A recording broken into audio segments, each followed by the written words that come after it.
This is the time of the offseason that I call sicko period in college football because there's no spring games going on. Coaching searches have come to a close. There's no more names to worry about in the transfer portal. Yet here we are still talking about our favorite sport. But you know what we haven't talked a lot about this offseason? Michigan and the fact that they are the defending national champions going into 2024.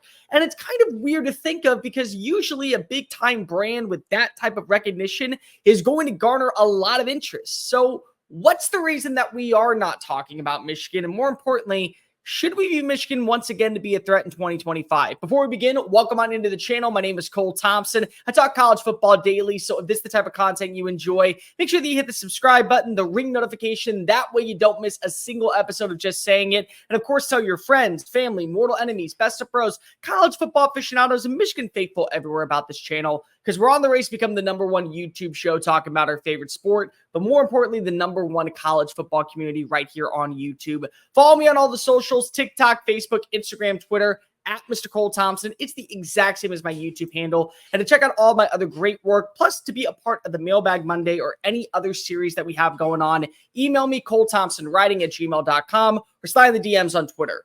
Michigan is really weird this year because this is a big brand that has been at the forefront of college football conversations the last really 4 years. 2020, because that was the season that Jim Harbaugh had to steer the ship in the right direction, and he did.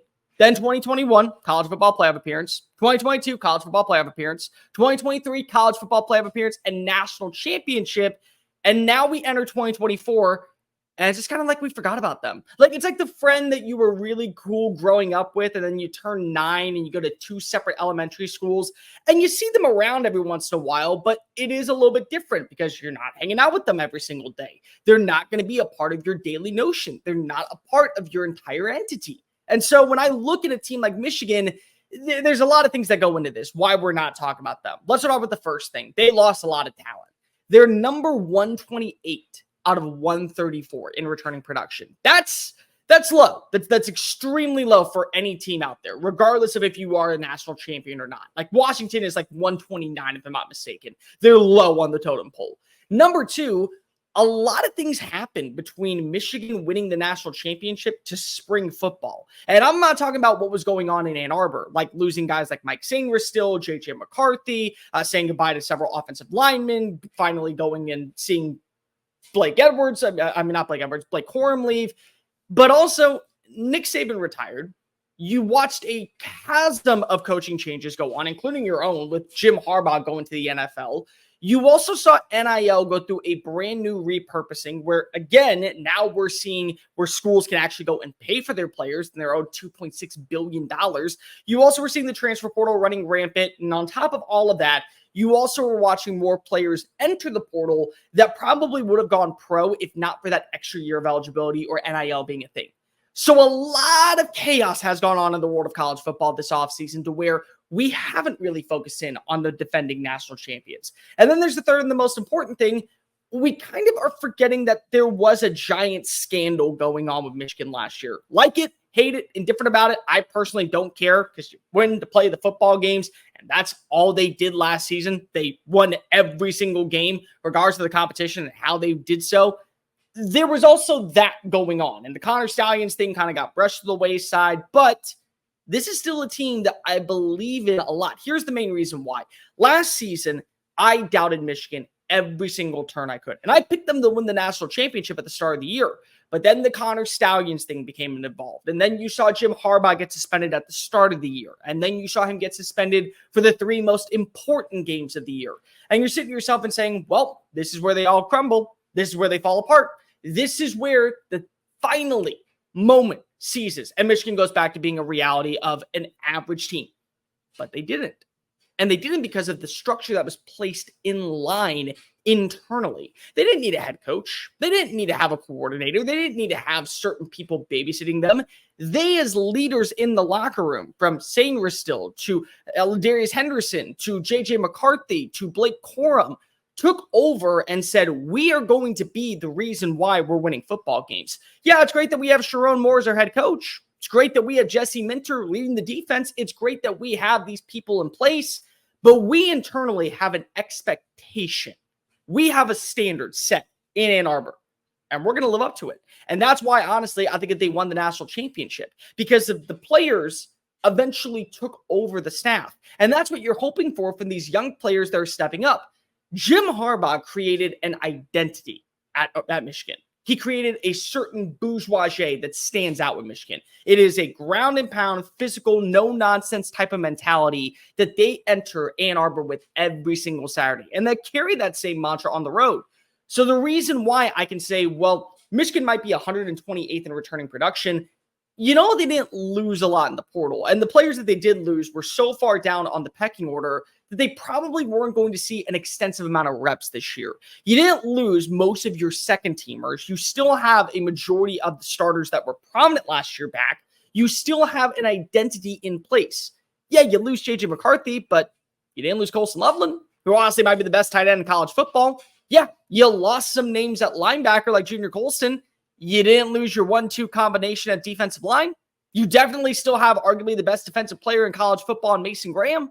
You still have arguably the best cornerback in college football in Will Johnson. You still have one of the best safeties in college football. You still have a very studious offensive line headlined by the guy that's now the head coach. You still have Donovan Edwards, who last season probably would have gone off and done the exact same thing as Blake Corum, if not for splitting reps. Oh, by the way, he's on the cover of the EA college football game, so there's more power to him.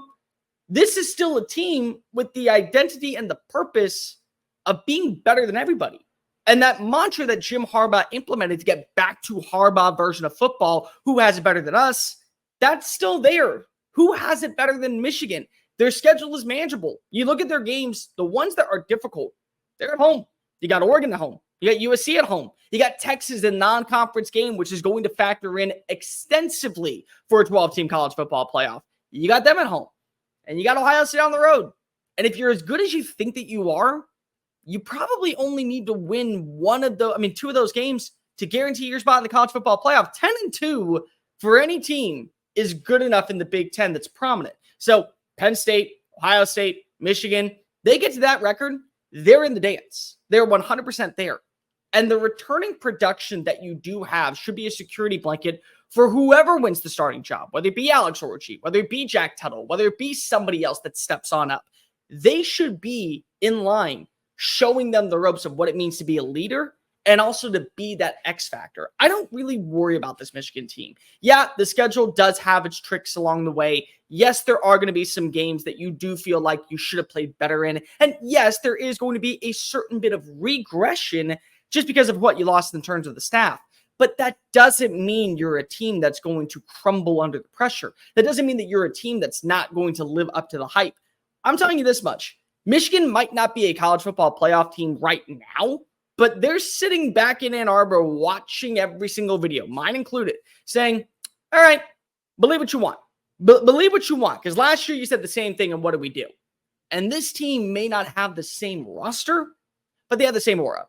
And when you have that type of mentality that carries on over season after season, that's what makes Georgia so susceptible to not losing games. That's what makes Alabama so dominant. That's what made Clemson what it was during the 2010s.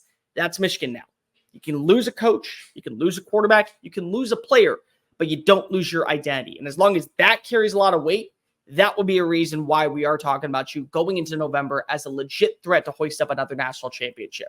But let me know in the comment section down below, does Michigan still have that same energy, that same mantra to be a legit national champion contender? Like, rate, review, subscribe, hit the comment section with your thoughts. Go ahead and also tell your friends, family, mortal enemies, best of bros, college football fans, and Michigan faithful everywhere about this channel, because we're on the race to become the #1 YouTube show talking about our favorite sport. Follow me on all the socials, TikTok, Facebook, Instagram, Twitter, at Mr. Cole Thompson. And of course, if you want to be a part of the Mailbag Monday, email me, ColeThompsonWriting@gmail.com, or slide in the DMs on Twitter. That way we can interact. I'm Cole Thompson. Later, folks.